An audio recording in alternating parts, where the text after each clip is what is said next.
Hello and welcome to HardReset.Info. In this tutorial, I will help you fix the problem of your secret codes not working on your Samsung S25 Plus. Let's begin! Now, fixing this is really simple.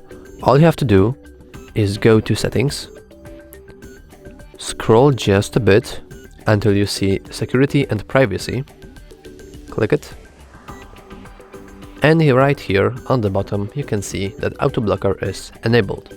We have to simply disable it, turn off, and now our secret codes will work just fine. As you can see, I didn't even have to type one. But let me just demonstrate it again. It's working without an issue.